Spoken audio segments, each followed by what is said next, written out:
കണ്ണീർ പൂവിൻ്റെ നീ പറഞ്ഞിട്ട് ഞാൻ മേടിച്ച ഗോപ്രോ ഓർമ്മ എനിക്ക്. ആ ഓർമ്മ ഉണ്ടല്ലോ. അതിപ്പോ എവിടെ? ഇന്നലെയാണ് അതിന്റെ അടവ് കഴിഞ്ഞ്. അതിവിടെ കാണാറില്ല. അത് വിറ്റ് 34,000 രൂപയ്ക്ക് മേടിച്ച സാധനം 8,000 രൂപയ്ക്ക് വിറ്റ്. നീ ഒരു പൊട്ടൻ തന്നെ കേട്ടോ. പിന്നെ ഞാൻ എന്ത് ചെയ്യണടാ, ഇവിടെ കയർ എടുക്കാൻ നിൽക്കുന്ന ടൈമില് ഞാൻ ഇതൊക്കെ ആലോചിക്കുക. എടാ മോനെ, അതൊരു മികച്ച ഐഡിയ ആയിരുന്നു. എന്താണ് ഉദ്ദേശിച്ചത്? നീ വലിയ ട്രാവൽ ബ്ലോഗറായിട്ട് നമുക്ക് കുറെ സബ്സ്ക്രൈബേഴ്സിനൊക്കെ കിട്ടിയിട്ട് പൈസ ഉണ്ടാക്കാന്നല്ലേ? അതെ, ഭയങ്കര മികച്ച ഐഡിയ പറഞ്ഞുതരാൻ മാത്രമുണ്ട്, അത് പ്രവർത്തിക്കാനൊക്കെ ഇവിടെ ആരുമില്ല. ആകെ കൂടെ കയ്യിലുണ്ടായിരുന്ന പൈസ എടുത്ത് ലോൺ എടുത്ത് സാധനം വാങ്ങിച്ചപ്പോ ട്രിപ്പ് പോകാൻ പൈസ ഇല്ല. പിന്നെന്ത് ചെയ്യാനാ? ഇവിടെയുള്ള കാടും തോടൊക്കെ അല്ലേ കാണിക്കാൻ പറ്റുള്ളൂ. അപ്പൊ ഇങ്ങനെയൊക്കെ തന്നെ ഉണ്ടാവുള്ളൂ.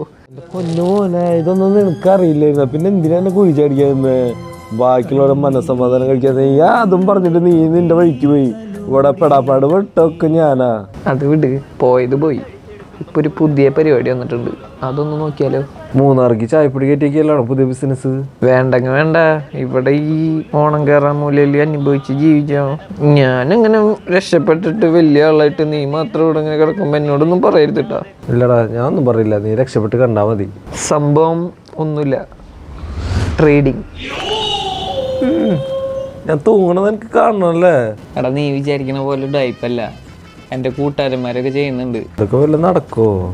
പിന്നെ നടക്കണ്ട എവിടെ പോവാനടെ? ലൈഫായ റിസ്ക് എടുക്കണം. റിസ്ക് എടുത്താലേ രക്ഷപ്പെടുള്ളൂ.